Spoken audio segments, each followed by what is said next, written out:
করলে যদি চ্যালেঞ্জ কইরা বসে, পাবলিক তো আবার এই যুগে অনেক চালাক, চ্যালেঞ্জ কইরা বসে হুজুর বলছেন দেখছেন না জীবনে। তো এখন এই কারণে কানে শুই না, আমরা বিরোধিতা করি না, যেটা শুনি সেটা যদি লেখা থাকে তাহলে পড়ে নেই, আর যদি দেখার মতো হয় তাহলে দেখে নেই, যাতে করে ইলমুল ইয়াকিন থেকে আইনুল ইয়াকিন হয়ে যায়। গেলাম আট্রসের দরবারে খোঁজখবর নেওয়ার জন্য কি হয় না হয়, যদিও ভয় লাগছিল আবার এরিয়ার মধ্যে জাদু করা আছে কিনা, থাকলে আবার কি হয় না হয়। ঢোকার সময় বললো জুতা খোলো, জুতা পইরা যাওয়া যাইব না। এখন দেখি ময়লা আর ময়লা, পাখি হাগু করে ভরিয়ে রেখেছে আঙ্গিনা, এটা পারিয়ে পারিয়ে যেতে হবে। আবার চিন্তাও হচ্ছে জুতা খুলে যেতে হবে কেন, তাইলে কি ফ্লোরের মধ্যে জাদু করা কিনা, জুতা ভেদ করে জাদু ঢুকতে পারবে না, এখন খালি পায়ে গেলে জাদুটা ভালো করে ঢুকবে। তো চিন্তা করে করে তাও শুরুতে জুতা খুলেই ঢুকলাম। কয়েকজন আবার দারোয়ান পাড়ি দিয়ে আবার পরে জুতা পরে নিয়েছে। তো আমি আর পড়ি নাই, কই দেখি আগে কি হবে, আগে হেফাজতের দোয়া দরুদগুলো পড়ে নিলাম, পরে গিয়ে কথাবার্তা বললাম। এখন আমরা প্রশ্ন করার আগেই দেখি জবাব দিয়া দেয়। বুঝলাম যে প্রশ্ন খাইতে খাইতে এখন জবাব অটো রেডি আছে। বললো হুজুর আপনারা তো হুজুর মানুষ, অনেক ওয়াহাবি টহাবি প্রশ্ন করে আর কি এই যুগে, যে আমাদের এখানে আশেকরা সালেকরা তারা সেজদা করে, তারা শিরিক করে, এটা হলো শিরকের আখড়া। কিন্তু দেখেন আপনি যদি ওই বাবার দরবারে যান, বাবার কবরের কাছে যান, আপনি নিজের চোখে দেখতে পাবেন লেখা আছে এখানে সেজদা করা নিষেধ। তা আমরা তো অ্যালাউ করি নাই, আমরা তো মাহফিলেও নিষেধ করি, আমাদের হুজুররা নিষেধ করে। কিন্তু এখন পাবলিক যদি করে এটার দায় কি আমাদের? আমরা তো বলি নাই করতে, নিষেধ করেছি আমরা। এতটুকু যদি বলতো তাও চলতো, কিন্তু কথা আরেক বাক্য বেশি বলে ফেললো, হঠাৎ করে কেঁদে বসলো বেচারা, কাঁদতে কাঁদতে বলছে হুজুর এখন যদি কেউ এশকে নিজেকে কন্ট্রোল করতে না পারে, আরে আল্লাহ তো, কেউ যদি এশকের আধিক্যে নিজের কন্ট্রোল হারিয়ে কিছু করে ফেলে, সেই সময় আল্লাহ তো বান্দারে পাকড়াও করে না। তো এখন একজন বাবার মহব্বতে নিজেকে সামলাতে না পেরে মাটিতে গড়াগড়ি খাওয়া শুরু করে দিল, এজন্য আল্লাহ পাকড়াও করবে না, আপনাদের ওয়াহাবি হুজুররা কেন পাকড়াও?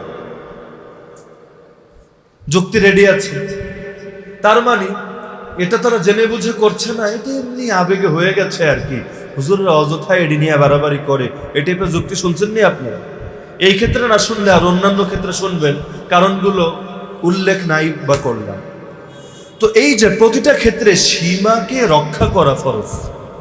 কোরআনের বহু আয়াত এমন পাবেন, অতিলকা হুদুদুল্লাহি ফালা তাকরাবুহা, এগুলো হলো আল্লাহর সীমানা, ধারে কাছেও যেও না। আল্লাহ বলেন লা তাকরাবুজ জিনা, জিনা করো না বলেন নাই, জিনার ধারে কাছেও যেও না। নবী বলে দিচ্ছেন চোখের জিনা দেখা, কানের জিনা হলো শোনা, মুখের জিনা হলো কথা বলা, পায়ের জিনা হলো পায়ে হেঁটে যাওয়া। আর লজ্জাস্থান চূড়ান্তটাকে বাস্তবায়ন করে অথবা প্রত্যাখ্যান করে, এই যে একটা সীমা দিয়ে দেওয়া হচ্ছে, বান্দা তুই নজর সামলা। কেন? কারণ যে দর্শন থেকে নিজেকে হেফাজত করতে পারবে, সে ধর্ষণ থেকেও নিজেকে বাঁচাতে পারবে। আর যে দর্শনেই কাত হয়ে পড়েছে, তার দ্বারা ধর্ষণও সম্ভব হতে পারে। ইসলাম চায় লাগাম টেনে ধরে, সীমাই আপনাকে আটকে দিতে, যাতে করে ঝুঁকির মধ্যে আপনি না যান।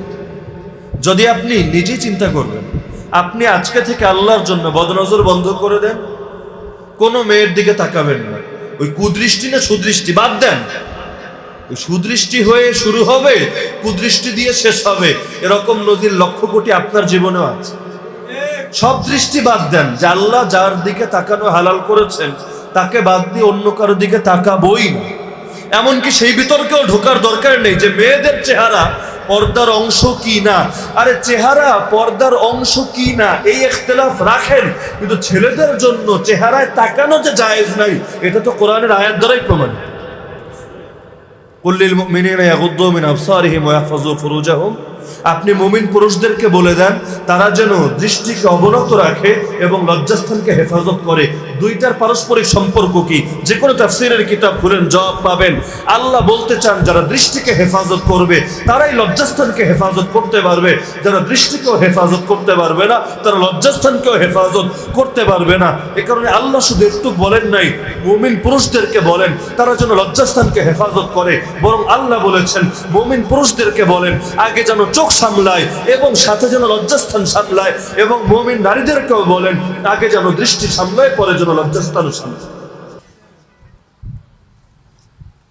এই যে আজকের রিপোর্টে দেখলাম, কোন এলাকার নামটা আমার মনে নেই,